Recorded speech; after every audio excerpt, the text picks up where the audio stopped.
ही सकती है। जी हाँ, कड़ी मेहनत और लगन वो गुरु मंत्र है जो किसी को भी सफलता की गारंटी देता है। और जब चाहत प्रशासनिक सेवा के शीर्ष चुनाव की हो तो सभी की चाहत आईएएस बनने की होती है।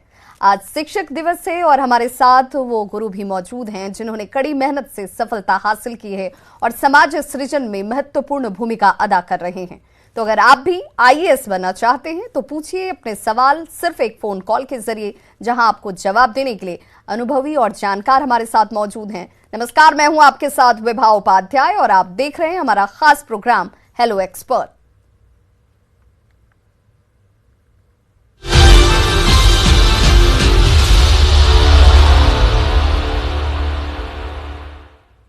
तो जिन स्टूडेंट्स की चाहत है आईएएस बनने की, जो इस वक्त परीक्षाओं की तैयारी या कॉम्पिटिटिव एग्जाम्स की प्रिपरेशन करते हैं, उनके मन में आईएएस बनने की चाहत होती है। क्या करें, क्या ना करें, किस तरीके से अपने टाइम मैनेजमेंट के जरिए सफलता के करीब पहुंचे, ये तमाम सवाल उनके जहन में दौड़ते हैं। और उन सवालों का जवाब देने के लिए हमारे साथ आज तमाम मेहमान जुड़े हुए हैं। उनका सबसे पहले परिचय मैं आपसे कराते चलूं। हमारे साथ इस वक्त कंवल तनुज आईएएस जुड़े हुए हैं। सर, आपका बहुत बहुत स्वागत। विजय कुमार आईआरटीएस हैं, आपका भी सर बहुत बहुत स्वागत। और हमारे साथ अब से कुछ वक्त में डॉक्टर रंजीत कुमार सिंह भी जुड़ेंगे। उनसे भी हम जानेंगे कि सफलता के लिए क्या कोई गुरु मंत्र काम करता है या फिर आपकी खुद की मेहनत, आपका डेडिकेशन, आपका टाइम मैनेजमेंट और आपकी सोच आपको उसके ज्यादा करीब लेकर जाती है। सबसे पहले कंवल तनुज जी, मैं आपसे ही जानना चाहूंगी, क्योंकि आज शिक्षक दिन है, दिन भी खास है और वो तमाम स्टूडेंट्स जो आप सभी को अपना रोल मॉडल मानते हैं, चाहते हैं आईएएस बनना, सफल होना और प्रशासनिक सेवा के साथ जुड़कर समाज में कुछ बदलाव लाना, तो क्या इस क्षेत्र में सफलता के लिए कोई गुरु मंत्र काम करता है? नमस्कार। सबसे पहले तो आपको बहुत धन्यवाद कि आपने इस तरह का कार्यक्रम आयोजित किया और जितने भी छात्र हम लोगों को सुन रहे हैं, आप सबका स्वागत करता हूं और आप सबको मैं बहुत शुभकामनाएं देता हूं, क्योंकि स्पष्ट है कि आपने अपने जीवन की राह चुन ली, तभी आप इस प्रोग्राम में। तो सफलता के मूल मंत्र देखिए वही है जो हम लोग सब बचपन से सुनते आए हैं और हर स्कूल की हर दीवार पर लिखा रहता था कि hard work is the key to success और अनुशासन, कंसिस्टेंसी। इसी को थोड़ा सा हम लोग इंप्लीमेंट कर लेंगे और जैसा कि कार्यक्रम आगे चलेगा, विशिष्ट प्रश्नों के उत्तर होंगे, तो हम लोग ये बताएंगे कि उससे कहीं और कुछ नहीं है। हार्ड वर्क है, कंसिस्टेंसी है, प्रैक्टिस है, अनुशासन है और थोड़ा सा आईएएस का जो यूपीएससी का सिलेबस है उससे स्पेसिफिक थोड़ा सा उसको उसी सांचे में ढाल लेना है और लक्ष्य बिल्कुल भी मुश्किल नहीं होगा। बिल्कुल। विजय कुमार जी, चूंकि जब बच्चा 10th पास करता है या 10th में अपीयर होता है, उसकी सोच होती है वो अपने आने वाले वक्त को किस तरीके से देखता है, वो क्या बनना चाहता है, उसकी चाहत की शुरुआत उस वक्त से ही रूप लेने लगती है। 10वीं से 12वीं के में सब्जेक्ट्स का चुनाव, ये तमाम चीजें कहीं ना कहीं एक बहुत इंपॉर्टेंट रोल प्ले करती हैं। क्या ध्यान में रखें स्टूडेंट्स जो चाहते हैं, जिनकी ड्रीम में आईएएस बनना शामिल हो, वो क्या करें?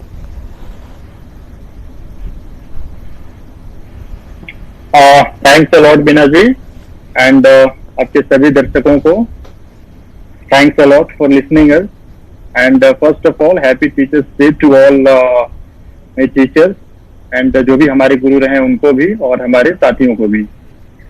तो आपने बहुत ही अच्छा सवाल किया। देखिए, 10th के बाद या 12th के बाद तुरंत ये ऑप्ट कर लेना कि मैं यूपीएससी के लिए ही मतलब प्रिपेयर करूं, ये उतना अच्छा नहीं होता है। आप बिल्कुल फ्री माइंड से आप ग्रेजुएशन करिए और ग्रेजुएशन चूंकि एक बहुत ही एक्सपोजर का 3 साल का पीरियड होता है, उसमें आपके माइंड का बहुत डेवलपमेंट होता है और उस दौरान आप तय करें कि मुझे किस राह पे जाना है। और उसके पहले अगर आपको सपोज दैट कि आप जो है मेडिकल फील्ड में जाना चाहते हैं तो ऑब्वियसली आप 12th के बाद ऑप्ट कर लेते हैं कि मुझे 12th में ही ऑप्ट कर लेते हैं कि मुझे मेडिकल में जाना है, इंजीनियरिंग में जाना है या आर्ट में ग्रेजुएशन करना है एंड सो ऑन, आप चूज कर लेते हैं और उसी के अनुसार फिर आप मेहनत करना शुरू करते हैं। लेकिन जब बात आती है यूपीएससी की या यूपीएससी जैसे अदर कॉम्पिटिटिव एग्जामिनेशन की, तो आप ग्रेजुएशन में उसको अगर चूज करें with all your open mind तो ज्यादा अच्छा होता है और उसी समय आप ऑप्शनल चूज करें और ग्रेजुएशन अच्छे से करें और तब आप सिविल सर्विसेज में अपनी किस्मत आजमाएं और मेहनत करें, वो ज्यादा अच्छा होता है कि रादर देन आप हाई स्कूल के बाद और 12th के बाद अपने स्कूलिंग को जो है फिल करना शुरू कर देते हैं कॉम्पिटिटिव एग्जाम के लिए। वो मैं सही नहीं मानता हूँ। और विद्यार्थियों से मेरा सिर्फ एक ही अपील है कि आप अपने हाई स्कूल, 12th और ग्रेजुएशन पूरा एंजॉय करते हुए विद फुल ऑफ एक्सपोजर के साथ करें। उसके बाद जो है आप कॉम्पिटिटिव एग्जाम के लिए आगे बढ़ें। बिल्कुल। तो देखिए, जो जानकारी इस वक्त सफलता हासिल कर चुके हमारे जो गेस्ट दे रहे हैं वो आपके लिए बहुत की वर्ड के तौर पर काम आएंगे। आपको इसे ध्यान से सुनना भी है और अपने जीवन में लागू भी करना है। हमारे साथ एक कॉलर जुड़ गए इस वक्त, भगवती शंकर औरंगाबाद से। भगवती शंकर, आप अपना सवाल पूछिए। पहले वहाँ पे उपस्थित चारों गुरुओं को प्रणाम कर रहे हैं और मैं ये पूछना चाह रहा था कि मैं एक हिंदी माध्यम का विद्यार्थी हूँ और मेरी एज अभी 29 की हो चुकी है और मैं थोड़ा लेट से इस यूपीएससी के लिए जागा। तो क्या सर हिंदी मीडियम के साथ और कैसे बढ़ा जा सकता है? और मेरे अटेम्प्ट 2 ही बचे हैं, मैंने अभी तक यूपीएससी दी नहीं है। तो ऐसा क्या स्ट्रेटजी फॉलो करूं जिससे एक निश्चित समय सीमा में मुझे सफलता मिल जाए? और ऑप्शनल विषय का चुनाव कौन सा करूं, ये भी थोड़ा सा मार्गदर्शन करेंगे। कमल तनुजी, मैं चाहूंगी कि आप इन्हें सजेस्ट करें। ये एक इस वक्त हिंदी मीडियम तमाम स्टूडेंट्स के लिए एक सवाल उनके जहन में जरूर होता है कि सफलता की गारंटी के लिए हिंदी मीडियम वालों को ज्यादा परेशानी का सामना क्यों करना पड़ता है? उनके लिए क्या ऐसा किया जाए जो उनकी गारंटी सफलता की तरफ ज्यादा हो जाए? हाँ, देखिए, 2-3 प्रश्न उन्होंने पूछे। एक तो माध्यम से संबंधित सवाल है और दूसरा ऑप्शनल क्या चुनना है और 2 अटेम्प्ट उनके पास बचे, तो ये किस तरह से जाए। देखिए, सबसे पहले तो जितने भी छात्र सुन रहे हैं उनको मैं एक चीज़ ये कहना चाहूँगा कि आईएएस की तैयारी में सबसे महत्वपूर्ण आपका निर्णय है कि आप आईएएस की तैयारी क्यों करना चाहते हैं। क्योंकि अगर आपका कारण, दिवाय जो आपकी रीज़न है वो मजबूत है अगर, तो आप आगे बढ़ पाएंगे, थोड़ी असफलता मिलेगी, थोड़ी सी डिसअपॉइंटमेंट मिलेगी। तो अगर आपकी मोटिवेशन बहुत मजबूत है तो आप आगे बढ़ते जाएंगे, नहीं तो बीच में हताश होंगे। तो पहले तो ये देखिए कि आप आईएएस की तैयारी करना क्यों चाहते हैं और वो इतना मजबूत कारण है कि उसके आगे जो बातें अब मैं करूंगा वो सारी चीजें आप समाहित कर पाएंगे या नहीं कर पाएंगे, सब डिपेंड करेगा आपके कारण पे। तो पहले तो आप ये देख लीजिए कि 29 साल की उम्र में आपको ऐसा कौन सा विशेष कारण लग रहा है कि नहीं, अब आपको अपने जीवन को ये राह दिखानी है। अगर कोई और रीजन है कि अगल बगल के लोग का हुआ या और कहीं नहीं हुआ, इसमें हो जाए, तो मैं आपसे कहूंगा कि एक बार अकेले में समय बिता के मजबूती से अपना एनालिसिस करिए, सिलेबस वगैरह देखिए और कारण मजबूत बना लीजिए। अब आते हैं हम लोग माध्यम की तरफ। देखिए, आज से कुछ साल पहले स्थिति दूसरी थी। हिंदी माध्यम से सफलता का प्रतिशत कम होने का एक कारण यह माना जाता रहा है कि चाहे गाइडेंस हो कोचिंग इंस्टीट्यूट्स की या सब्जेक्ट के जो मटेरियल है, स्टडी मटेरियल है, वो उतना अवेलेबल नहीं था, खासकर से सब्जेक्ट जैसे फिलॉसफी वगैरह, तो उसमें इंग्लिश में मटेरियल अवेलेबल रहा है। लेकिन अब इधर हिंदी के स्टडी मटेरियल्स भी अवेलेबल होना शुरू हो गए हैं और आपका चूंकि हिंदी माध्यम है, माध्यम बदलना तो अब विकल्प आपके पास में है नहीं, माध्यम यही रखना है। इसलिए दिमाग से बिल्कुल भी हटा दीजिए कि हिंदी माध्यम में कहीं भी दिक्कत है। मेरे बैचमेट जो भी यहाँ पे इसी स्टेट में हैं, डायरेक्टर हैं, वो हिंदी माध्यम से ही क्लियर किया। बहुत सारे ऐसे एग्जाम्पल हैं जो हिंदी माध्यम से बहुत ब्रिलियंट छात्र बिहार ने दिए हैं। तो आप माध्यम की चीज तो देखिए हटा दीजिए, वो आपके हाथ में अब है नहीं। और आप सिर्फ यही देखिए कि सिलेक्शन हर माध्यम से होता है। हिंदी माध्यम के बहुत सशक्त लड़के सेवा में आए हैं, इसलिए माध्यम पे तो कोई चिंता आपको करनी नहीं है, हर माध्यम का सिलेक्शन होता है। और दूसरी चीज जो आपने कही, ऑप्शनल क्या चुना जाए, तो ऑप्शनल में कुछ लोग जो उनका ग्रेजुएशन का सब्जेक्ट होता है उसको लेना पसंद करते हैं और कुछ लोग कुछ भी सब्जेक्ट ले लेते हैं। अगर सिलेक्शन के आप परसेंटेज देखिए तो लगभग 55%, 50 से 60 के बीच में एवरेज 55% इंजीनियर्स क्लियर कर रहे हैं। और इन इंजीनियर्स में 80% लोग ऐसे हैं जो ह्यूमैनिटीज यानी कि जो आर्ट्स के सब्जेक्ट हैं उसको लेके क्लियर कर रहे हैं। तो इसका मतलब यह है कि यह जरूरी भी नहीं है कि आपके ग्रेजुएशन का ही सब्जेक्ट हो, लेकिन हाँ, आपने ग्रेजुएशन किया है, अगर आपने मन से किया है, जैसा कि अभी इसके पहले के गेस्ट ने कहा, तो आपका उसमें अगर रुचि है तो आप वाला सब्जेक्ट लीजिए। अगर आपको लग रहा है कि नहीं, आपकी रुचि किसी और में है, तो आप उसका सिलेबस देखिए, जो ऑप्शनल सब्जेक्ट्स की लिस्ट है यूपीएससी की, आप उसको अच्छे से समय दीजिए। आपकी तैयारी पहली शुरू हो जाएगी आप सिलेबस देखना जब शुरू करेंगे, और सिलेबस को अच्छे से समय दीजिए, और आपको लगे जिसमें अंदर से आपको बहुत अपील आ रही है, उस सब्जेक्ट को आप चुन के आगे बढ़ जाइए। इसमें हिंदी माध्यम का स्टडी मटेरियल जिसमें अवेलेबल है, इसको भी थोड़ा ध्यान रखना होगा। और इसके अतिरिक्त अगर बाकी और कोई आपको लगता है कि अच्छी गाइडेंस अवेलेबल है, तो मैं कहूंगा कि अच्छी गाइडेंस अगर मिल जाएगी तो उसमें आपको और ज्यादा मदद मिल जाएगी, क्योंकि आपके पास समय कम है, 2 अटेम्प्ट आपके बचे हैं, तो आपको एक अच्छी गाइडेंस चाहिए होगी जो आपको तराश के और अच्छे से आपको निकाल सके। तो मेरी तरफ से आपको यही सलाह होगी, सबसे पहले तो तय कर लीजिए कि आईएएस क्यों, किसी ने कर लिया, बगल वाले ने कर लिया, इसलिए अब हम कर रहे हैं, तो बात क्यों आईएएस बनना चाहते हैं या आप प्रशासनिक सेवा में क्यों जाना चाहते हैं, यहाँ पर क्लैरिटी का होना बहुत जरूरी है, और इस क्लैरिटी से ही आप आगे का रास्ता जो है वो ज्यादा सहजता से तय कर पाते हैं। बहुत महत्वपूर्ण जानकारी कमल तनुज आपकी तरफ से दी जा रही है। हमारे साथ डॉक्टर रंजीत कुमार सिंह जुड़ चुके हैं। सर, आपका भी बहुत बहुत स्वागत है हमारे कार्यक्रम में। और एक कॉलर हमारे साथ जुड़े हुए पटना से, पुष्पेश रंजन। पुष्पेश, क्या जानना चाहते हैं आप? कंप्यूटर साइंस से इंजीनियरिंग किया है, अभी बिहार सरकार में इंजीनियर हूँ, लेकिन मैं भी आईएएस करना चाहता हूँ, तो मुझे क्या करना पड़ेगा? विजय कुमार, आप इन्हें गाइड करें कि ये हैं तो अभी इस वक्त फिलवक्त इंजीनियर के तौर पर काम कर रहे हैं, लेकिन आईएएस बनना चाहते हैं, चाहत इनकी आईएएस बनने की है, क्या करें?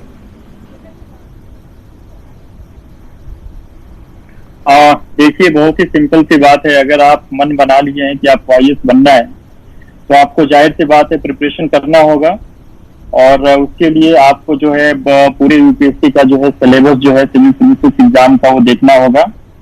सिलेबस का जो है थॉरो एनालिसिस करिए आप, फिर उसमें देखिए कि आप ऑप्शनल सब्जेक्ट आप कौन सा ले सकते हैं, उसको चूज करिए, और फिर जैसे जैसे प्रिपरेशन का जो स्टेप बाय स्टेप गाइडेंस है उसको लेते जाइए, टेस्ट सीरीज ज्वाइन करिए, और फिर आप उस फील्ड में धीरे धीरे अपने आप को एस्टैब्लिश करते जाएंगे। रही बात कि आप बिहार सरकार में भी वर्किंग है, तो आपके पास जाहिर सी बात है कि टाइम थोड़ा कम मिलेगा। तो ऐसे में आज के डेट में देखिए बहुत सारी रिसोर्सेज ऑनलाइन भी हो चुकी हैं, बहुत सारी इंफॉर्मेशन जो है इंटरनेट पे इजीली अवेलेबल है, वहां से आप कोई भी एक क्लासेस ज्वाइन कर सकते हैं अगर आप चाहें तो। सेल्फ स्टडी करना चाहते हैं तो उसके लिए भी बहुत सारी मतलब गाइडलाइंस वहाँ पे है, वहां से भी आप देख सकते हैं चीजों को, और सेल्फ स्टडी भी कर सकते हैं। और जब आपको लगे कि अब मैं इस लेवल पे आ गया हूँ, मेरा प्रिपरेशन इस लेवल का हो गया है कि मैं 2-4 महीने का ब्रेक लेकर और एग्जाम लिख सकता हूँ, तब आप प्लान करिए और 2-4-6 महीना का ब्रेक लीजिए आप अपने सर्विस से, और ब्रेक लेकर जो है एग्जाम को लिखिए, और आप निश्चित रूप से इसको कर पाएंगे। डिपेंड करता है कि आपके अंदर सिविल सर्विसेज में आने का कितना अर्ज है, कितना स्ट्रांगली आप मोटिवेटेड हैं, इन सारे तमाम फैक्टर्स पे ये चीज डिपेंड करता है। बिल्कुल। और कोई स्पेसिफिक क्वेश्चन हो, जैसे कि कैसे स्टार्ट करें, क्या क्या पढ़ना चाहिए, अगर ऐसा कोई स्पेसिफिक क्वेश्चन हो तो आप बता सकते हैं, पूछ सकते हैं। अदरवाइज आपको स्टार्ट करने के लिए, आपको चूंकि स्क्रैच से स्टार्ट कर रहे हैं, तो आपको सिलेबस रीड करना चाहिए और फिर आपको स्टेप बाय स्टेप फॉलो करना चाहिए। बिल्कुल। तो देखिए, एक तो जिस तरीके से जानकारी दी जाती है विजय कुमार की तरफ से कि आपके पास समय की उपलब्धता, टाइम मैनेजमेंट बहुत महत्वपूर्ण हो जाती है, आप क्यों इस क्षेत्र में जाना चाहते हैं और उसे लेकर आपका डेडिकेशन कितना है, आप उसे कितना हार्डली अपने लाइफस्टाइल में शामिल कर रहे हैं, ये तमाम चीजें बहुत महत्वपूर्ण हो जाती है। हमारे साथ एक कॉलर जुड़ गए हैं, सिकंदर कुमार नालंदा से। आप अपना सवाल पूछिए सिकंदर। मैडम, हम पूछना चाहते हैं कि हम नालंदा का रहने वाले हैं, बिहार राज्य में। क्या पटना में ऐसा कोई स्टैटिक जगह है जहां अपने हम फ्यूचर को ब्राइट कर सके आईएएस के रूप में? डॉक्टर रंजीत कुमार सिंह, मैं आपसे चाहूंगी कि आप इन्हें जरूर गाइड करें, क्योंकि ये जानना चाहते हैं कि आखिर वो सेंटर पॉइंट क्या हो, कहाँ पहुंचे जहां से एग्जैक्ट गाइडेंस मिल पाए, उन्हें बताया जा सके कि क्या बेहतर होगा, कैसे पढ़ें, क्या पढ़ें, कितना पढ़ें। सिकंदर, आपके क्वेश्चन जो है वो आप चूँकि नालंदा में है और पटना के डिस्टेंस ज़्यादा नहीं है। पटना में बहुत सारे कोचिंग संस्थान हैं, जो दिल्ली में जो रिनोन्ड कोचिंग है उसकी भी ब्रांचेज जो है पटना में आ गई है। तो आप स्टार्टिंग जब शुरू करते हैं तो जब कोचिंग में जाते हैं तो एक ग्रुप मिलता है, एक आपको सही गाइडेंस मिलता है। लेकिन पढ़ना खुद को पड़ता है। तो आप यह प्लान कर सकते हैं कि 1 साल तक पटना में रहकर आप अपनी तैयारी को आप एक सही डायरेक्शन में ले जा सकते हैं। साथ ही लेकिन आप हमेशा ध्यान रखिए कि self study is the best study. आपको सेल्फ स्टडी पे ही कंसंट्रेट ज़्यादा करना पड़ेगा, क्योंकि कोचिंग क्लास से तो आप पास नहीं कर पाएंगे। अगर ऐसा होता तो आप देखेंगे कि 5 लाख से ज़्यादा दिल्ली में कैंडिडेट्स हैं जो कि पास हो जाने चाहिए थे। पास वही करता है जिनके अंदर जो है एक जुनून और जिगरा होता है, जो कि काम करना चाहता है कि बिल्कुल मुझे पास करना है। जैसा कि कमल अभी बता रहे थे कि आपके पास सबसे पहले तो ये देखना है कि आपको करना क्यों है। जब वो आपके मन में आ जाता है तो करने के लिए मोटिवेशन मिलता है और आप दिन रात जो है इसके लिए प्रयास करना शुरू करते हैं। तो पटना में भी कई कोचिंग संस्थान है, लेकिन स्तरीय कोचिंग संस्थान में जरूर नामांकन लें, क्योंकि पटना में भी बहुत सारे ऐसे कोचिंग है जो कि आपको हो सकता है कि सही गाइडेंस न दे और आपको दिग्भ्रमित कर सकता है। तो आप ये देख लें कि जहाँ से रिजल्ट अच्छा हो, जो अच्छे टीचर्स हैं पहले उसको देखें। बेटर यही है कि आपके जो सीनियर्स हैं वो आपको सही गाइड कर सकते हैं, जो सक्सेस हुए हैं उनसे ज़रूर आप जो है सो कांटेक्ट में रहें तो आपको गाइड कर सकते हैं। जैसे मेरी भी संस्था एक फ्री में चलती है, मिशन 50, आप वहाँ पे फ्री में नामांकन करा सकते हैं, जिसमें कि IAS ऑफिसर ही वहाँ जाके क्लास लेते हैं, तो वहाँ भी आप आके कांटेक्ट कर सकते हैं। बिल्कुल, तो ये जानकारी जिसकी चाहत आप रख रहे थे और आपको सही गाइडेंस के लिए कहाँ जाएं, इस तमाम संशय से जरूर सवालों के जवाब मिल रहे होंगे। हमारे साथ एक कॉलर जुड़ गए हैं, राम शंभू पांडे शिमला से। राम शंभू, आप अपना सवाल पूछिए। ऐसा है मैडम ये कि मेरा लड़का इंटर कर रहा है जी, वो IAS बनाने के लिए क्या उसकी प्रोसेस होती है? IAS बनने के लिए क्या करें? बेटे को IAS बनाना चाहते हैं, गार्जियन के तौर पर चाहत इनकी है। कमल तनुज जी, देखिए अमूमन सभी गार्जियन ये चाहते हैं और स्टूडेंट्स की भी चाहत होती है कि IAS वो बन पाते, लेकिन जिसका जिक्र आप बार बार कहते हैं कि क्यों बनना है, कितनी ललक है आपके अंदर IAS बनने की और आप इस फील्ड में क्यों जाना चाहते हैं, प्रशासनिक सेवा से क्यों जुड़ना चाहते हैं, लेकिन क्या करें जिसकी वजह से ये राह आसान हो जाए? शंभू जी, सबसे पहले तो आप उसको IAS बनाना चाहते हैं ये महत्वपूर्ण नहीं है, वो बनना चाहता है या नहीं ये सबसे ज़्यादा महत्वपूर्ण है। आते हैं अब तकनीकी बात की ओर। तो 12वीं के बाद में ग्रेजुएशन करना बहुत ज़रूरी है। ग्रेजुएशन अगर आपका हो गया है बेटे का, उसके बाद में वो IAS का एग्ज़ाम, UPSC का एग्ज़ाम देने के लिए एलिजिबल हो जाता है, यानी योग्य हो जाता है एग्ज़ाम में बैठने के लिए। तो सबसे पहले तो आपको वेट करना होगा। आप अपने बच्चे से डिस्कस कर लें, विमर्श कर लें और ये जानने का प्रयास करें कि उसकी स्वाभाविक क्षमता किस दिशा में है। अगर आपको लगता है कि हाँ वो उसका किसी विशेष सब्जेक्ट में इंटरेस्ट है, तो आप उसको उस दिशा में ग्रेजुएशन करने के लिए प्रोत्साहन दें, ताकि ग्रेजुएशन की पढ़ाई भी उसके ऑप्शनल सब्जेक्ट या GS में काम आ सके। तो आपको विमर्श करना होगा और अपने बच्चे को आप अभी से सिलेबस दिखा दीजिए। उसको ग्रेजुएशन में अगर इंटरेस्ट है IAS में, तो ग्रेजुएशन में उस सिलेबस को दिमाग में रखते हुए अपनी पढ़ाई को करना होगा, ताकि वो 3 साल में भी अपने आप को उस दिशा में ढाल सके और 3 साल उसके वेस्ट ना हो ग्रेजुएशन के। तो इस तरह से आप चले, सारे सब्जेक्ट्स के सिलेबस उसे दिखा दें। पहले तो ग्रेजुएशन का सब्जेक्ट अच्छा चुनवा लें और फिर उसके बाद में उसको आप स्वयं निर्णय लेने दें कि वो क्या करना चाहता है। मेरी तरफ से आपको यही सलाह है, मेहनत करनी पड़ेगी, ये क्लियर कर दीजिएगा। बिल्कुल। और हमारे साथ इस वक्त एक कॉलर महाराष्ट्र से जुड़ गए हैं। मैं चाहूंगी आप तक अगर हमारी आवाज पहुंच पा रही है तो आप अपना सवाल पूछें। जी सर, गुड आफ्टरनून सर। मेरा ये सवाल है कि मैं अभी 2nd ईयर बीटेक में हूँ और मैं आगे UPSC क्वालिफाई करना चाहती हूँ, तो उसके लिए पहले प्रीलिम्स देना होगा, पर ऑनलाइन रिसोर्सेस बहुत सारे हैं, तो किस पे बिलीव करें? और यहाँ कोचिंग भी आजकल तो ऑनलाइन हो गया है, तो ऑफलाइन कोचिंग में जैसे रिसोर्सेस दे देते हैं, तो ऑनलाइन भी कुछ ऐसा रिसोर्सेस होगा? और UPSC प्रिपरेशन स्टार्ट कैसे करें? बिल्कुल विजय कुमार, मैं चाहूंगी कि आप सौम्या को बताएं, क्योंकि ये महाराष्ट्र में हैं और इन्हें अभी इस वक्त जिस तरीके का पेंडेमिक सिचुएशन है कोरोना को लेकर, उस हालात में तमाम चीजें ऑनलाइन जो है वो चल रही हैं। वैसे में कॉम्पिटिटिव और उसमें भी IAS की तैयारी करने वाले स्टूडेंट्स को कई तरह की परेशानियां हो रही हैं, तो कैसे और कहां से तैयारी की जाए?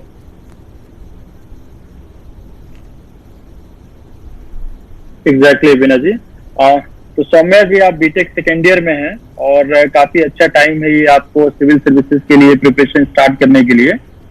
और इसके लिए देखिए, सबसे पहली चीज तो वही है कि आप सिलेबस निकाल कर अपने सामने रख लीजिए, उसमें प्रीलिम्स का, मेंस का और इंटरव्यू का तीनों सिलेबस निकाल कर अपने सामने रखिए। उसके बाद देखिए कुछ पोर्शन इसमें जो स्टैटिक्स होता है, कुछ पोर्शन डायनेमिक होता है। स्टैटिक पोर्शन के लिए आपको स्टैटिक बुक कुछ पढ़नी पड़ती है। फॉर एग्जांपल जैसे कि अगर हम प्रीलिम्स का बात करें तो प्रीलिम्स में आपका जो है जीएस पेपर 1 और जीएस पेपर 2 जो कि 200 नंबर का दोनों होता है। और जीएस पेपर 1 में जो आप जानते हैं कि उसमें 2 फर्दर कैटेगराइजेशन आप कर सकती हैं, एक है स्टैटिक पोर्शन और एक है डायनेमिक पोर्शन। तो स्टैटिक पोर्शन में जैसे कि हिस्ट्री ऑफ इंडिया हो गया एंड इंडियन नेशनल मूवमेंट हो गया, वैसे ही इंडियन ज्योग्राफी हो गया एंड वर्ल्ड ज्योग्राफी हो गया, प्लस आपका जो है इकोनॉमी हो गया, basic of economy, Indian polity, ये सब बहुत ही स्टैटिक पोर्शन होता है। तो इसके लिए बिल्कुल सिलेबस है और सिलेबस के अकॉर्डिंग आपका बुक्स भी है और बिल्कुल स्पेसिफिक बुक्स है, आप उसको परचेज कर सकती हैं, वहां से उसको रीड कर सकती हैं। कई बार आप उसको रीड करेंगे तब जाकर उसकी अंडरस्टैंडिंग आपको डेवलप होगा कि किस तरह से क्वेश्चन पूछा जाता है। और साथ ही साथ जो है प्रीलिम्स का आप क्वेश्चन पेपर भी देखते रहिए। एक तरफ से आप अपना सिलेबस पूरा करिए, दूसरी तरफ से आप क्वेश्चन पेपर भी देखते रहिए पैरेलली। उससे आपको आइडिया मिलेगा कि क्या चीज पढ़ना है, क्या चीज नहीं पढ़ना है। सिमिलरली जब आप उसके जीएस पेपर 1 के डायनेमिक पोर्शन में जब आप आती हैं तो उसमें करंट अफेयर्स, इवेंट्स, इशूज, बहुत सारी चीज उसमें टॉपिक हैं जो कि नेशनल एंड इंटरनेशनल इंपॉर्टेंस के हैं। उसको आपको रूबरू होना पड़ेगा चीजों पे, जैसे कि एक बिल्कुल जागरूक नागरिक जिस तरीके से रहते हैं। फॉर एग्जाम्पल कि आज के डेट में फार्मर प्रोटेस्ट हो रहा है, या अफगानिस्तान में जो इशूज चल रहा है आज के डेट में, या आपको सपोज दैट कि delta variant is a variant of concern, ये तमाम सारा चीज जो न्यूज में रहता है आखिर क्यों है, कैसे है, इसके बारे में एक जो है जागरूक इंसान को कितना जानना चाहिए, उतना चीज आपको जानना पड़ेगा और धीरे धीरे अपनी इंटरेस्ट को इसमें आपको दिखाना पड़ेगा, तभी जाकर आप प्रिपरेशन कर सकते हैं। और वैसे ही आप सीसेट के लिए यानी कि जीएस पेपर 2 प्रीलिम्स के लिए आपको प्रिपरेशन करना पड़ेगा, जो कि एक बेसिक एप्टीट्यूड का पेपर होगा जो कि क्वालिफाइंग नेचर का होगा। 33% उसका कट ऑफ होता है, उसको सिर्फ आपको क्वालिफाई करना होता है। सिमिलरली अब मेंस के लिए जब जाएंगे तो मेंस का पूरा सिलेबस जो है ब्रॉडर रूप में डिफाइन किया गया है।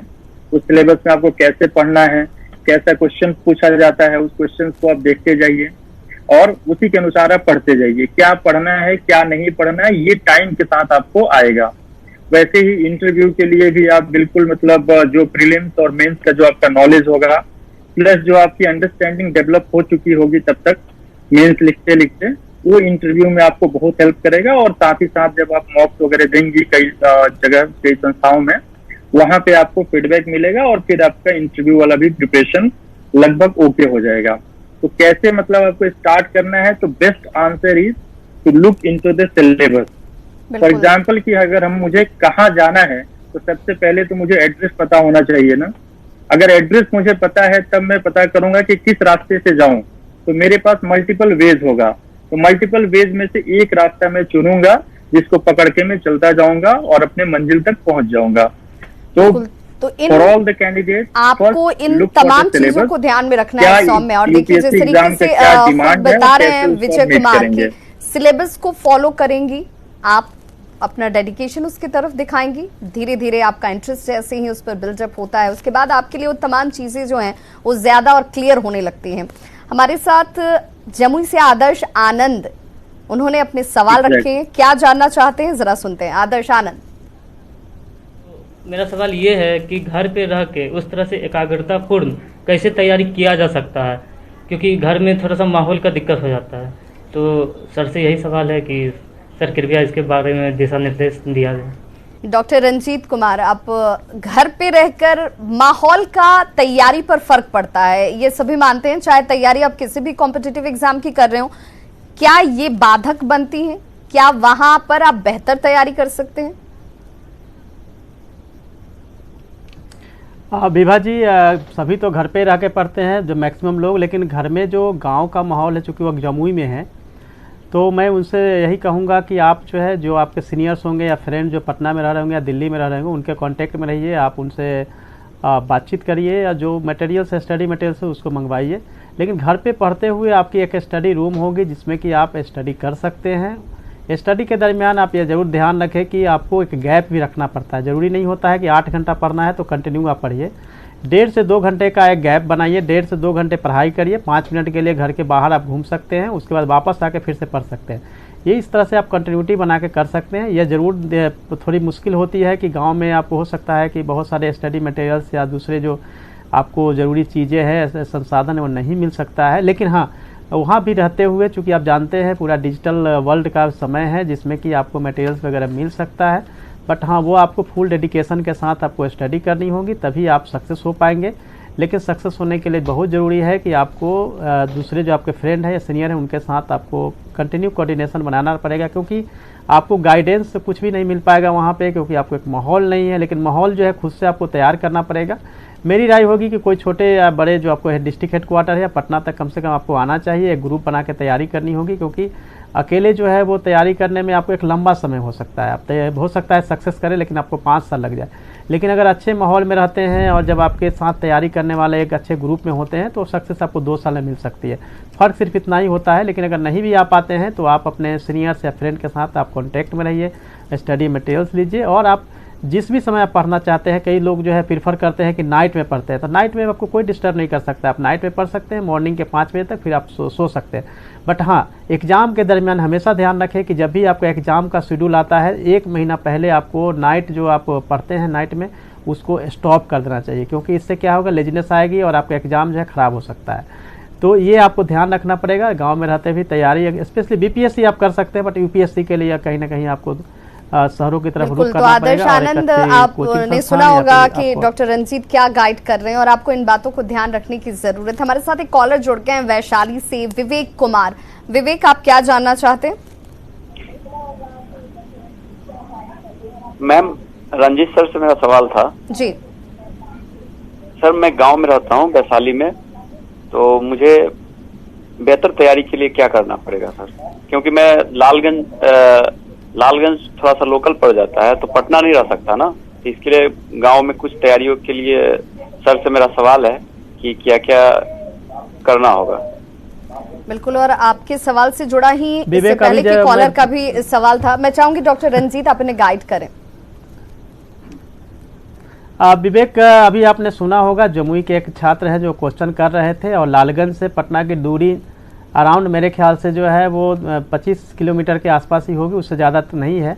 आप चाहें तो स्टडी मटेरियल के लिए पटना आ सकते हैं और आप स्टडी मटेरियल ले जा सकते हैं और अपनी तैयारी कर सकते हैं। बट ये ज़रूरी है कि मैं फिर से वही रिपीट करूँगा कि एक अच्छी से जो है आप माहौल का होना, ग्रुप का होना बहुत ज़रूरी है। हाँ, ये हो सकता है कि सोशल मीडिया का यूज़ कर सकते हैं। अभी आप देखते हैं व्हाट्सएप पे 8 लोग एक साथ जुड़ सकते हैं, तो आप इवनिंग के टाइम में एक डिस्कशन रख सकते हैं जिसमें कि आप जो भी प्रिपरेशन दिन भर करते हैं उसकी एक रिवीजन भी हो जाएगी। डिस्कशन रखेंगे तो आपकी तैयारी जो है वो सही दिशा में जा पाएगी। लेकिन हाँ, इसके लिए आपको फिर से वही कहूँगा, फुल कमिटमेंट होना चाहिए कि आपको करना है, तो करने के लिए आपको 100% जो है दिन रात सोते जगते आपको सोचना पड़ेगा कि मुझे करना है। उसके हिसाब से बेहतर स्टडी मटेरियल जो है आपको पटना से ज़रूर ले लेना चाहिए और उसके हिसाब से आपको तैयारी करनी चाहिए। पढ़ने का जो तरीका है गांव में जो है उनको मैं बोलूँगा कि आप 3 तरीके से कर सकते हैं। आप स्टडी करिए, थिंकिंग करिए और राइटिंग करिए, यानी कि आप अध्ययन करिए, चिंतन करिए और लेखन करिए।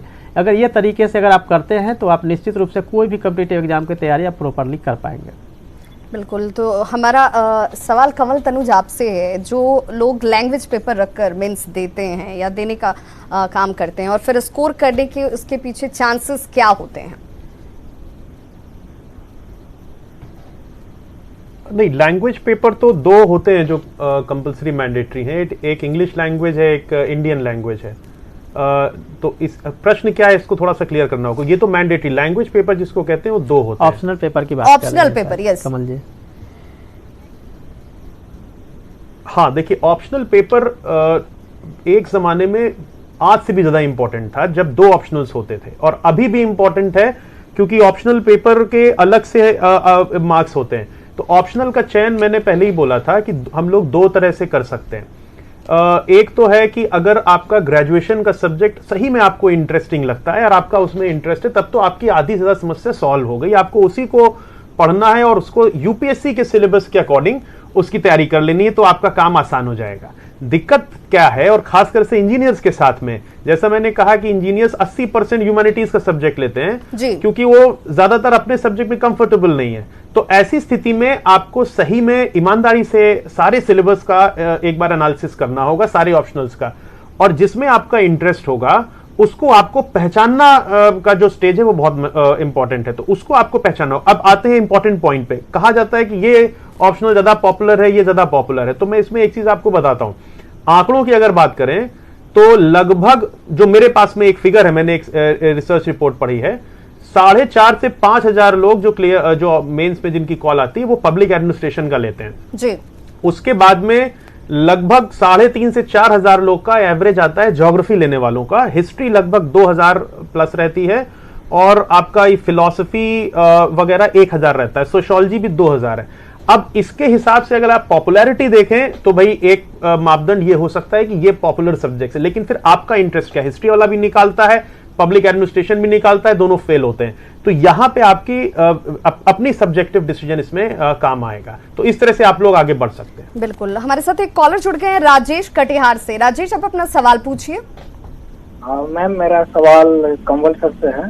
सबसे पहले तो मैं गुड इवनिंग करना चाहता हूं सर को, क्योंकि उसकी कार्यशाला घूमी रही है कटिहार। आप अपना सवाल पूछिए। मेरा सवाल है कि हम ग्रेजुएशन फर्स्ट ईयर अभी कर रहे हैं, तो हम यूपीएससी के लिए कैसे प्रिपेयर कर सकते हैं बेहतर ढंग से? अभी हम पटना में रह रहे हैं। कंवल तनुज जी।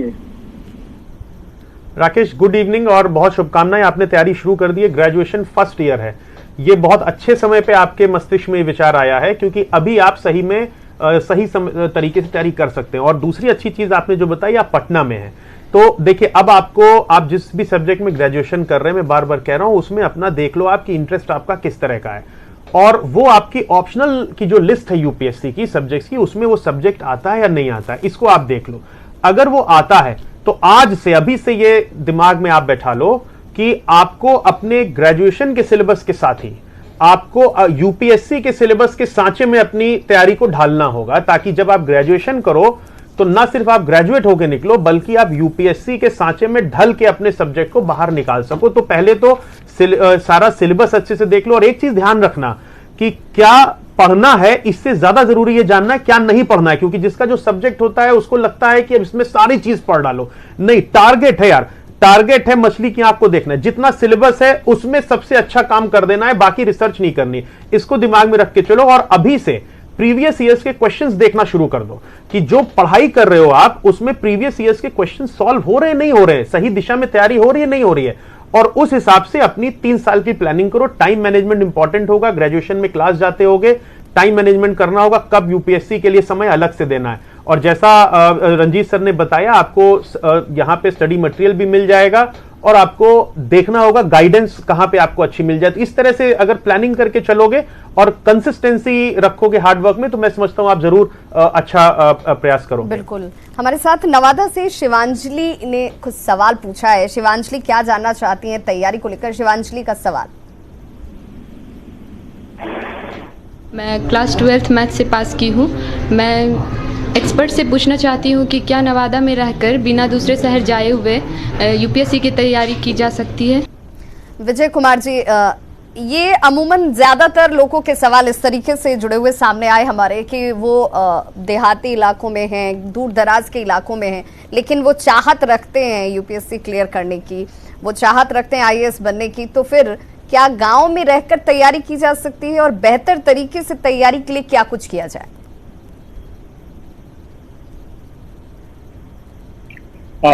देखिए, जितने भी बच्चे जो ग्रामीण पृष्ठभूमि से आते हैं, उनके मन में ये डाउट हमेशा रहता है, और शायद कहीं इसी वजह से उनकी कॉन्फिडेंस भी थोड़ी कम हो जाती है। ये कुछ बच्चों में होता है, लेकिन मेरा मानना है कि यूपीएससी क्लियर करने वालों में ज्यादातर बच्चे ऐसे होते हैं जो कि काफी मतलब ऐसे जगह से होते हैं जहाँ पे रिसोर्सेज बहुत कम होती हैं। अगर आप बात करें कि दिल्ली, मुंबई, चेन्नई, कोलकाता, इन मेट्रो सिटीज से या इसके जैसे पैरेलल मेट्रो सिटीज से आप देखें तो वहां से कितने बच्चे निकलते हैं, आंकड़ा तो मुझे नहीं पता है, लेकिन बहुत कम बच्चे निकलते हैं, और ज्यादातर बच्चे ऐसे होते हैं जो ग्रामीण पृष्ठभूमि से आते हैं। तो सबसे पहले तो जो ग्रामीण पृष्ठभूमि के बच्चे हैं वो अपने दिमाग से ये ख्याल निकाल दें कि मैं ऐसे जगह पे हूँ जहां से नहीं कर सकता। एक समय था जबकि ये सारी चीजें काफी सेंट्रलाइज हुआ करती थी प्रिपरेशन, जो कि इलाहाबाद, दिल्ली और पटना या कुछ ऐसे उच्च शहरों में ही ये संभव होता था।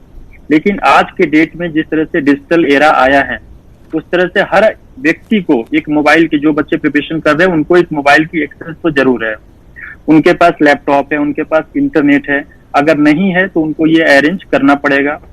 और जब ये चीजें आपके पास हो जाती हैं तो आपके पास जो क्लासेस आप दिल्ली में चल रही हैं वही क्लासेस आप अपने घर बैठे उसको पा सकते हैं। रियल टाइम में आप इंफॉर्मेशन कलेक्ट कर सकते हैं। जो न्यूज़पेपर आप पब्लिश हुआ उस न्यूज़पेपर को इमीडिएटली आप भी देख सकते हैं। आपको वेट नहीं करना पड़ेगा कि आप काफी मतलब इंटीरियर में रहते हैं तो वहां पे जो है न्यूज़पेपर पहुंचने में 2 दिन लगेगा। जैसे कि पहले होता था कि कुछ बच्चे द हिंदू न्यूज़पेपर मंगाते थे, दिल्ली एडिशन प्रिंट मीडिया वाला, तो वो जो है 2 दिन बाद पहुंचता था, 1 दिन बाद पहुंचता था, तो उनको इन्फॉर्मेशन 1 दिन बाद मिली। लेकिन आज के डेट में तो ऐसा नहीं है। आज के डेट में वो इन्फॉर्मेशन इंटरनेट पे अवेलेबल है, आप वहां से पढ़ सकते हैं, देख सकते हैं। तो आप अगर रूरल एरिया में भी हैं, आप में अगर डिटर्मिनेशन है, कंसिस्टेंसी है, परसिवियरेंस है आपके अंदर, अगर ये इच्छा शक्ति है कि मुझे करना है, तो वहां भी आप एक रूम में बंद होकर चीजों को एनालाइज करके पढ़ सकते हैं, डिस्कशन कर सकते हैं। जैसा कि रंजीत सर ने भी कहा कि आज के डेट में व्हाट्सएप है, WhatsApp call, video call free है, स्काइपी पे फ्री है। सामने जब आपके पास मोबाइल है तो डिजिटली प्लेटफॉर्म्स पर जुड़कर आप प्लानिंग के साथ और एक ग्रुप के साथ आप अपनी तैयारी फोकस्ड वे में कर सकते हैं। अब डिस्टेंस को लेकर या फिर दूर दराज को या ग्रामीण पृष्ठभूमि कोई बाधक नहीं है तैयारी को लेकर। हमारे साथ एक कॉलर जुड़ के आशिफ पटना से। आशिफ, अपना सवाल पूछिए। Ma'am, I am doing bachelor in sociology and it is my 3rd year. Okay. So my question regarding preparation is how to make notes from newspaper, when to join test series, and what should be the approach of answer writing. Doctor Ranjit, आपका सवाल जो है वो आपकी preparation से लेकर है और स्पेशली आपने फोकस किया है कि आंसर राइटिंग। बिल्कुल आपकी आंसर राइटिंग जो है प्रीवियस 10 ईयर्स के जो क्वेश्चंस हैं उसको आप फोकस करके अपने ये स्टार्ट कर दीजिए, क्योंकि लेकिन आंसर राइटिंग आप तब शुरू करेंगे जब आपकी प्रिपरेशन हो जाएगी। अदरवाइज जो है आपको आंसर राइटिंग जो है प्रॉपरली आप नहीं कर पाएंगे। तो आप अभी चूँकि ग्रेजुएशन अंडर ग्रेजुएट है, आप ग्रेजुएशन कर रहे हैं, लेकिन ग्रेजुएशन के दरमियान एटलीस्ट जो है 3 से 4 घंटे का समय अलग से निकालिए जिसमें कि आप अपनी तैयारी को शुरू करिए। लैंग्वेज का जहाँ तक सवाल है कि किस तरह से आपको लिखना चाहिए आंसर राइटिंग में, तो एनसीईआरटी की जो लैंग्वेज होती है उसी को पकड़ के अपनी जो आंसर राइटिंग छोटे छोटे सेंटेंस में अपना आप आंसर राइटिंग को प्रॉपरली जो है ले जा सकते हैं। बट साथ ही मैं ये जरूर कहूँगा कि अभी प्रैक्टिस करने के बजाय आप फोकस करिए अपने ग्रेजुएशन पे और साथ ही जो है 2 से 3 घंटा समय दीजिए जिसमें कि एनसीईआरटी के बुक से स्टार्ट करिए। टेक्स्ट बुक जो है आप सभी जानते हैं, जैसे पॉलिटी के लिए लक्ष्मीकांत की बुक है, उसके अलावा हिस्ट्री की भी किताब है, बिपिन चंद्रा की किताब, उससे पढ़ सकते हैं। इकोनॉमिक्स के लिए जो है रमेश सिंह की बुक्स है, उससे आप स्टडी अपनी स्टार्ट कर सकते हैं। इसी तरह से बहुत सारे ऐसे मानक बुक्स है, स्टैंडर्ड बुक्स है जिससे कि अपनी स्टडी को आप स्टार्ट कर सकते हैं। बट इतना जरूर है कि एनसीईआरटी पढ़ना है, जिसमें कि हिस्ट्री के लिए ओल्ड एनसीईआरटी पढ़नी है। बाकी सभी जो एनसीईआरटी की बुक्स है वो न्यू वाली है, उसी से आपको प्रिपरेशन करनी है। तो इस तरह से अपनी स्टडी जो है आप पटना में रह रहे हैं, आप अपनी स्टडी कर सकते हैं। बिल्कुल। हमारे साथ जमुई से जुमित कुमार सिंह ने कुछ सवाल पूछे हैं। जुमित, क्या जानना चाहते हैं? लेकिन हमको सफल नहीं हो पाया, लेकिन मैं चाहता हूं कि किस तरह मैं पढ़ूं। आप लोग से गुजारिश है कि हमको बताया जाए कि हम आईएएस की किस तरह सफल हों। कमल तनुज, जितना मैं सुन पाई कॉलर की बात को या समझ पाई, वो उनका फोकस ये था कि तैयारी कैसे की जाए। बहुत बार ऐसी चीजें होती हैं, आपके सामने अथाह संसार है, जानने के लिए बहुत कुछ है, लेकिन क्या जाने, कितना पढ़ें, ये कैसे तय किया जाए? विभा जी, देखिए 2 चीजें मैं सारे छात्रों को कहूंगा कि आप दिमाग में इसको बैठा लीजिए। पहली चीज तो आपको सिलेबस देख लेना होगा, क्योंकि अथाह सागर सिलेबस के बाहर भी है। पीएचडी हमें नहीं करनी है और हमें उस सब्जेक्ट के उतने पोर्शन को हमें पढ़ के एक्सेल कर लेना है जितना हमसे प्रश्न पूछा जा रहा है। हमें आईएएस बनने के लिए जितना जानना है उतना हमें जानना जरूरी है। बाकी पूरे जीवन जानते रहने को हम लोगों के सामने। तो सबसे पहले तो ये समझ लीजिए कि पढ़ना क्या, और वो सिलेबस के एनालिसिस से होगा। दूसरा पॉइंट जो बहुत इंपॉर्टेंट है वो है आपको टेस्ट में जो क्वेश्चंस आने हैं उसकी समझ रखनी होगी। उससे आपको दिशा मिलेगी कि आप जो पढ़ रहे हैं वो आपको नंबर में कन्वर्ट हो रहा है कि नहीं हो रहा है। उसके लिए आपको पिछले 10-15 साल के जब से पैटर्न्स चेंज हुए हैं नहीं हुए हैं, हर तरह का आपको ट्रेंड मालूम होना चाहिए, ताकि जब आप पढ़ते हुए जाएं, एक सब्जेक्ट का एक आपने टॉपिक पढ़ा तो आपके माइंड में क्लियर हो जाना चाहिए कि यूपीएससी ये वाला प्रश्न पूछ सकता है, आने वाला प्रश्न ये हो सकता है। उस लेवल पे आपको एक्यूरेसी अपनी बनानी। देखिए, स्मार्ट भी रहना है, हार्ड वर्क भी करना है, सिर्फ पढ़ते नहीं जाना है। तो स्मार्टनेस में you have to predict also, आपको प्रेडिक्ट भी करना है कि ये क्वेश्चन आ सकता है। और फिर बाकी जो बेसिक्स हैं, आपको राइटिंग, जो आंसर राइटिंग है उसकी थोड़ी प्रैक्टिस करनी होगी, होलिस्टिक अप्रोच लाना होगा। देखिए, आंसर राइटिंग में एक चीज सभी छात्रों को कहना चाहूंगा कि अगर सिलेबस का मान लीजिए एक टॉपिक से क्वेश्चन आया है लेकिन उससे बाकी सारी चीजें जुड़ी हुई हैं, 2-3 और टॉपिक जुड़े हैं, तो उसको टीचर को लगना चाहिए कि आपका दिमाग खुला हुआ है, आप सारी चीजों को लिंक कर रहे हैं, करंट इवेंट्स को लिंक कर रहे हैं, और एक सूत्र में आपका आंसर बंधा हुआ है। ऊपर से प्रारंभ हो रहा है तो अंत तक एक कहानी की तरह आ रहा है और एक अच्छे निष्कर्ष पे आपका समाप्त हो रहा है। तो ये बेसिक्स आपको फॉलो करना होगा और सिर्फ हार्ड वर्क कंसिस्टेंटली करना होगा और आपको सफलता जरूर मिलेगी। कंसिस्टेंसी बहुत इंपॉर्टेंट, स्मार्ट वर्क, ये दोनों चीजें साथ में होनी चाहिए और तब कंसिस्टेंसी जो है आपकी मेहनत को लेकर वो आपको सफलता की तरफ लेकर जाती है। हमारे साथ एक अभिभावक जुड़ के हैं गया से, कौशल सिंह, आप अपना सवाल पूछिए।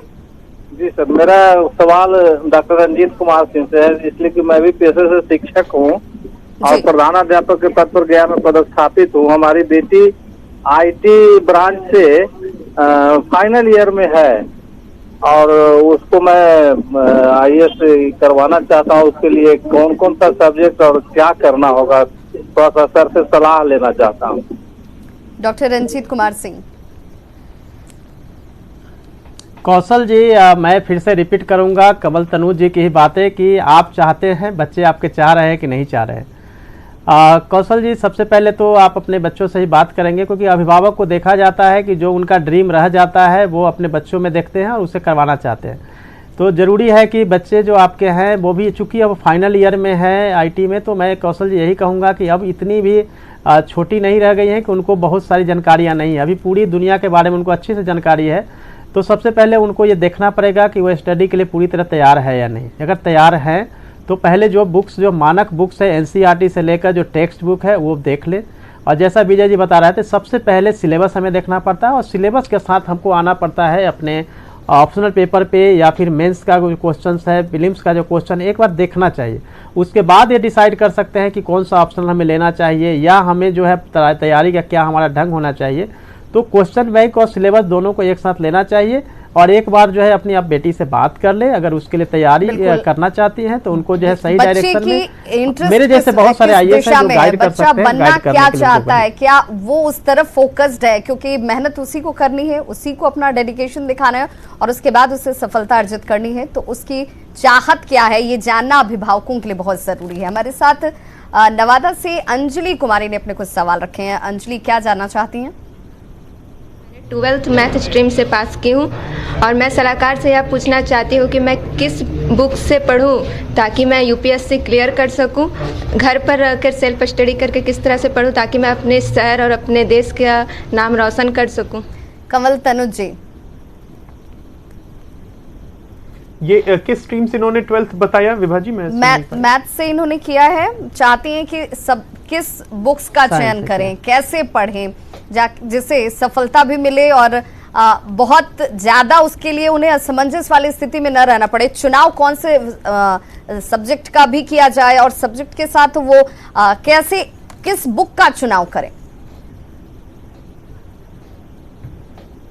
हाँ, देखिए, 3 चीजें, फिर 2 चीजें इन्होंने मेन यानी पूछी। एक तो बुक के बारे में पूछा है और एक सेल्फ स्टडी ये के बारे में जानना चाह रही। तो देखिए, आपका मैथ्स का, अगर आपने मैथ्स में इंटरेस्ट लिया है अपनी पढ़ाई में, तो सबसे पहले तो आप ये देख लीजिए आप ग्रेजुएशन क्या करने जा रही हैं, मैथ्स में ही करने जा रही हैं कि इंजीनियरिंग करने जा रही हैं। और अगर उसमें सही में आपका इंटरेस्ट है तो मैथमेटिक्स भी एक सब्जेक्ट है जो ऑप्शनल्स की 26 सब्जेक्ट्स की लिस्ट है, उसमें मैथ्स भी है और साथ ही साथ इंजीनियरिंग के भी कुछ सब्जेक्ट्स हैं। मैथ्स के बाद अगर आप सिविल इंजीनियरिंग लेते हैं या सपोज आप इलेक्ट्रिकल इंजीनियरिंग लेते हैं तो वो अपने आप में एक सब्जेक्ट्स हैं, ऑप्शनल सब्जेक्ट्स। तो अब आप ग्रेजुएशन किस में करेंगे, इससे एक हद तक निर्धारित हो सकता है कि आपका ऑप्शनल सब्जेक्ट क्या रहेगा। और उसके बाद में भी ऐसा नहीं है कि आपने जो ले लिया उसी को फॉलो करना है। मैंने कहा और भी सब्जेक्ट लेके लोग फॉलो करते हैं, तो बुक्स भी डिपेंड करेगा कि आप ऑप्शनल सब्जेक्ट फाइनली कौन सा डिसाइड करते हैं। तो बुक्स की चिंता आप मत करिए, मैं आपको यही कहूंगा, आप बुक्स की बिल्कुल चिंता मत करिए। आप जो भी सब्जेक्ट लेंगे, बुक्स अलग अलग सब्जेक्ट के लिए अलग अलग है, जो भी सब्जेक्ट लेंगे उसकी स्टैंडर्ड बुक्स मार्केट में है, तो बुक के सिलेक्शन में कहीं कोई दिक्कत नहीं होनी है। आप सिर्फ अपना निर्णय आप तय कर लीजिए कि आपको किस दिशा में जाना है, और सिलेबस वगैरह देख के और फिर आप आगे बढ़िए। और अब सेल्फ स्टडी की जहां तक बात है, मुझे अभी इस पे चूंकि बोलने का मौका नहीं मिला, कई ग्रामीण क्षेत्र के बच्चे ये बात पूछ रहे हैं। मैं एक चीज आपको बताना चाहता हूं, तथ्यों की बात अगर करें, एक फिर मैं सर्वे रिपोर्ट पढ़ रहा था, इंडिया में ही नहीं पूरी दुनिया में जितने टॉयलेट हैं उससे ज्यादा मोबाइल फोन्स हैं। ये अभी एक सर्वे में निकल के आया है। तो मोबाइल फोन आपके पास भी होगा, और मोबाइल पे घर बैठे बैठे आप कई अच्छे गाइडेंस देने वालों का आपके पास एक्सेसिबिलिटी है। इस चीज से आप निश्चिंत हो जाइए। आप थोड़ा सा इस पे रिसर्च करेंगे, आपको पता चल जाएगा किस सब्जेक्ट में कौन स्पेशलाइज्ड है। निश्चित ही आपको ऑनलाइन भी मिल जाएगा, और उसकी फीस भी रीजनेबल है। यानी कि ये परिवेश का फर्क नहीं पड़ता है कंवल तनुज जी, परिवेश का फर्क नहीं पड़ता है। आप गांव में भी हैं तब भी आप पढ़ सकते हैं, सफल हो सकते हैं। आप शहर में हैं, वहां पर रहकर भी आप सफल हो सकते हैं। इसके लिए जरूरी ये है कि आप कितने डेडिकेटेड हैं, आप कितने इच्छुक हैं उस सफलता को पाने के लिए। जमुई से रोशन ने अपना सवाल पूछा है। रोशन क्या जानना चाह रहे हैं? सिविल सर्विसेज की तैयारी करता हूं, और कृपया मेरे को बताइए कि कैसे मैं ऑनलाइन या ऑफलाइन कौन सा कोचिंग करूं कि मेरे लिए ये एग्जाम निकालना इजी हो और आगे मैं इजीली क्रैक कर सकूं ये एग्जाम। बिल्कुल विजय कुमार जी, आप इन्हें गाइड कीजिए।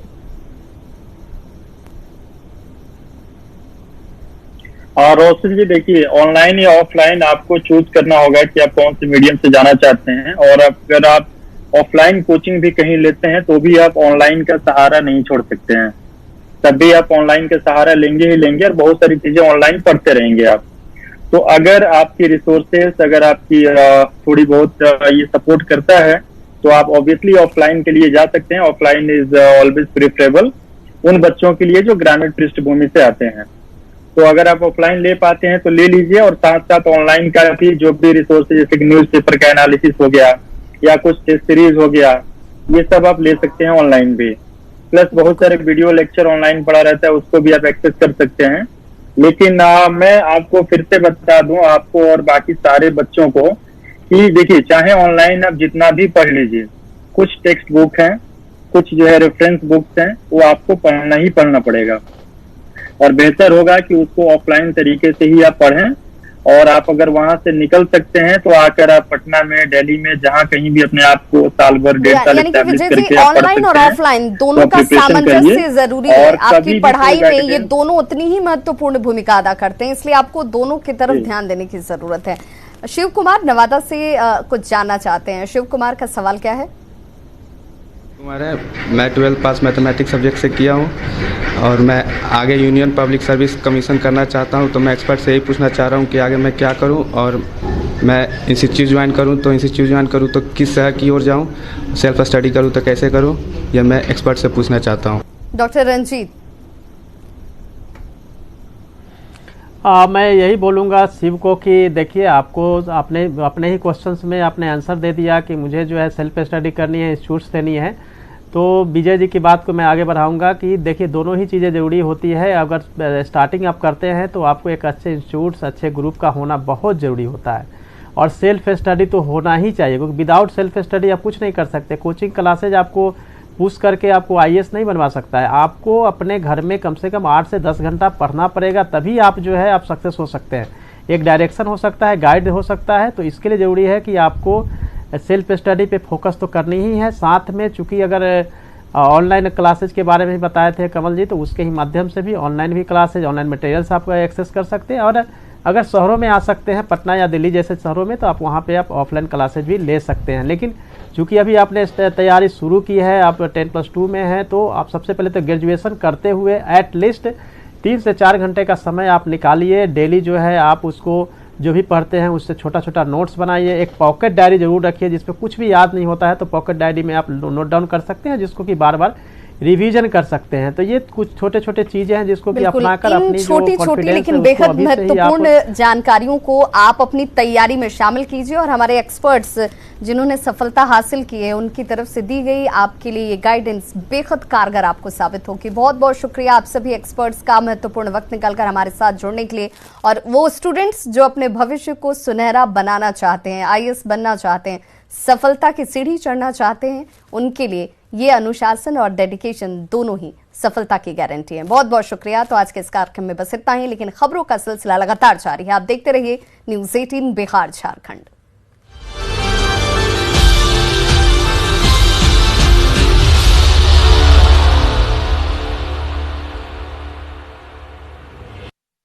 के लिए लोगों को वैक्सीन की खुराक लेनी थी, लेकिन उन्हें उम्मीदों का टीका तो नहीं मिला। हाँ, ANM ने चप्पल जरूर बरसाई। सोशल मीडिया में वायरल ये वीडियो है गोपालगंज का। पंचायत भवन को वैक्सीनेशन सेंटर बनाया गया था। जैसे ही ये बात फैली, आसपास के गांवों से ग्रामीणों का तांता लग गया। गेट से लेकर बाहर चबूतरे तक भीड़ जमा हो गई। पहले वैक्सीन लेने की होड़ में भगदड़ जैसे हालात हो गए। बस फिर क्या था, ANM ने आओ देखा न ताओ, पांव से चप्पल उतारी और ग्रामीणों पर दनादन बरसाने लगी।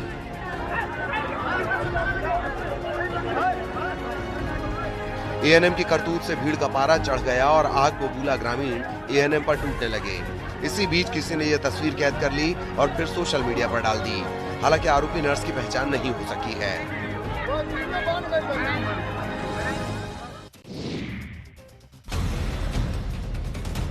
कोरोना से लड़ाई में वैक्सीनेशन अहम कड़ी है। केंद्र से लेकर राज्य तक की सरकारें टीकाकरण के लिए लोगों को जागरूक कर रही हैं। लेकिन कई राज्यों में टीके की कमी है, जिसकी वजह से लोग दूसरे राज्यों में जाकर टीकाकरण करवा रहे हैं।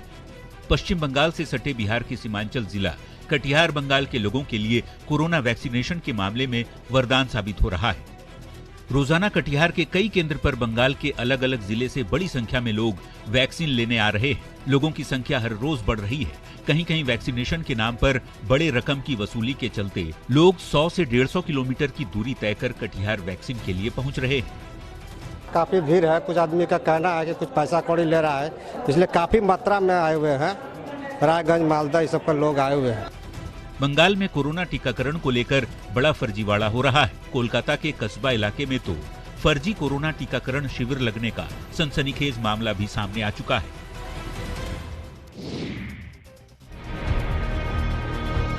शिक्षा को लेकर क्या धर्म आड़े आती है? जवाब ना में होगा। लेकिन किशनगंज के लाइन उर्दू मध्य विद्यालय में ऐसा हुआ है। दरअसल स्कूल के प्रभारी प्रधानाचार्य अंजार अलीम को ड्यूटी में अनियमितता बरते जाने को लेकर जिला शिक्षा अधिकारी ने उन्हें निलंबित करते हुए शिक्षिका झरना बाला शाह को ज्वाइन करने का आदेश दिया। लेकिन स्थानीय लोगों के साथ ही विधायक तक शिक्षिका को ज्वाइनिंग से रोक दिया गया। धर्म को मुद्दा बनाकर इस मामले का विरोध किया जा रहा है। ठाकुरगंज के राजद विधायक सऊद आलम नदवी ने चिट्ठी लिखकर शिक्षा विभाग से प्रभारी प्रिंसिपल के निलंबन को वापस लेने का मांग किया है। जबकि बीजेपी अल्पसंख्यक प्रकोष्ठ के प्रदेश उपाध्यक्ष ने भी प्रेस कॉन्फ्रेंस कर शिक्षा के नाम पर धर्म की सियासत करने वालों पर कार्रवाई की मांग की है। जिला शिक्षा अधिकारी ने विधायक के दबाव डाले जाने की बात को कबूल किया है, लेकिन मामले में उचित कार्रवाई की बात कही है।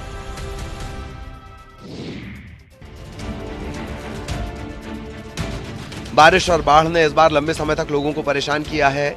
जिस वैशाली की धरती ने पूरी दुनिया को लोकतंत्र का पाठ पढ़ाया था, उससे जुड़ी अनमोल यादें आज बाढ़ के पानी में मिटने की कगार पर पहुंच गई हैं।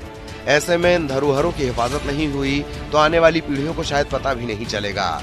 इन बौद्ध मंदिरों में कभी बुद्धम शरणम गच्छामि के बोल गूंजते थे। महात्मा बुद्ध के अनुयायियों का तांता लगा रहता था, लेकिन आज हर तरफ सैलाब का साया है।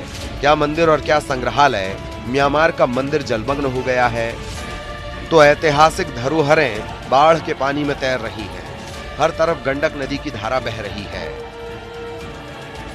वैशाली के इस इलाके में बौद्ध मंदिरों का पूरा संसार बसा हुआ है। बिहार सरकार 320 करोड़ रुपए खर्च करके बुद्ध सम्यक दर्शन संग्रहालय बनवा रही है, लेकिन अचानक गंडक नदी सबको डुबाने पर तुली हुई है।